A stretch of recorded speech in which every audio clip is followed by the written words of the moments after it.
Келесі бізде миксер канал.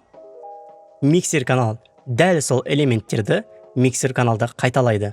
Яғни бұл жерде фейдер бар, роутинг, соло, мьют, фаза инвертор, панорамирование және тағы да input, тағы да сол сияқты. Миксер каналдың артық жері немесе микшер каналының бұл жерде инсерттер бар. Инсерт яғни FX-тер салуға болады. Плагиндер, неше түрлі плагиндер және қалағанша мыңдаған плагиндер қолдансаңыз болады. Плагинге бір көз жүгіртіп өтейік. Қалаған терезенің әрбір жеріне бір басып, бізде Add FX терезесі ашылады. Бұл мендегі барлық плагиндер мен инструменттердің тізімі. Бұл жерде VST 32 биттік, 64 биттік, VST 3-ші поколениясы және VST инструменттер бар. Көбінесе мен өзім плагиндерімді жатқа білетін болғандықтан, ол плагин стандап фильтрден іздеген ыңғайлы. Мысалы, маған FAB фильтр керек болса. Бұл жерде FAB фильтр Q-дің әртүрлі варианттары шықты.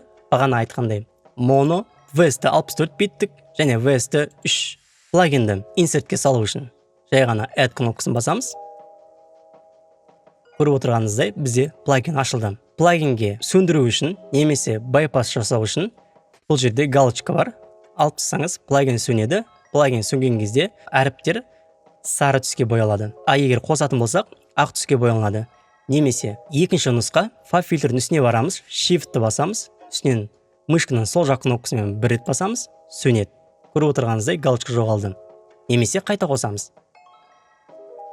Плагинді өшіру үшін Insert бөліміне барамыз және Alt-ті баса отыра, мышканың сол жақ батырмасымен бір рет басамыз және плагин автоматты түрде өшіріледі.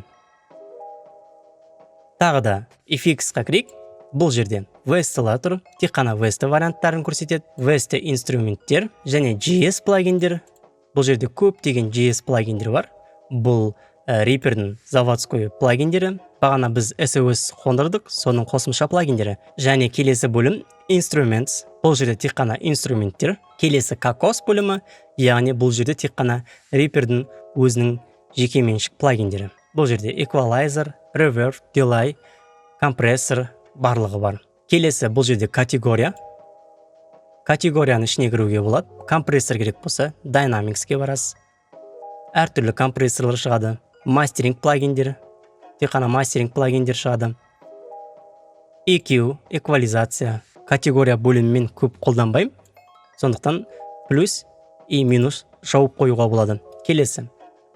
Компаниялардың аты жөні Developers. Бұл жерде мендегі барлық плагиндердің компаниялары. Егер мысалы маған Kilohertz компаниясынан бір плагин керек болса, Kilohertz-ке басам және қалаған плагин таңдаймын. Немесе плагин альянс. Қалаған плагинімізді таңдаймыз. Және тапқаннан кейін қалаған плагинімізді басамызды Add-ті басамыз. Плагин көрсетілді. Уақытша әртүрлі плагин аша тұрайық. Мысалы ретінде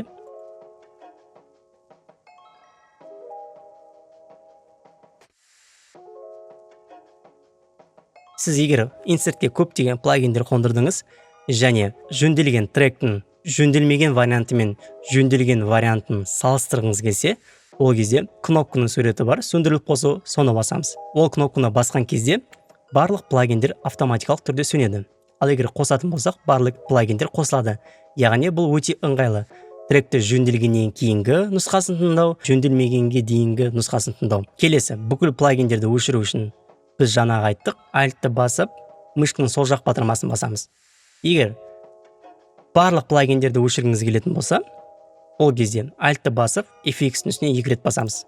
Сол кезде сіздің барлық плагиндеріңіз өшіріледі. Келесі, көріп отырғандарыңыздай, Insert-тің астында Send каналдары бар. Яғни бағана көрсеткендегідей Send каналды басып, мысалы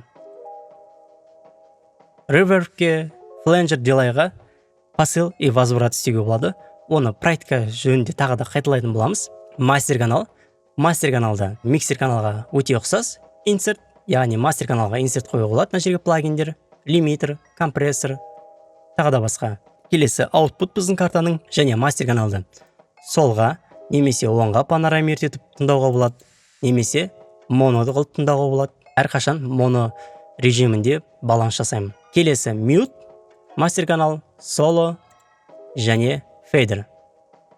Жоғары немесе төмен түсіру. Кейбір кездерде, мысалы мастер каналдан төмен басып қойып қайтадан орнына әкелген кезде нөлге апару өте қиын болады. Сондықтан фейдердің үстіне 2 рет басамыз, орын нөлге қайта келеді. Дәл сол сияқты миксер каналды да. Дәл сол сияқты трек паналда. Сонымен қатар панорамированиеде 2 рет бассақ орнына қайта келеді. Мышканың сол жақ батырмасымен бірге қайталаймыз.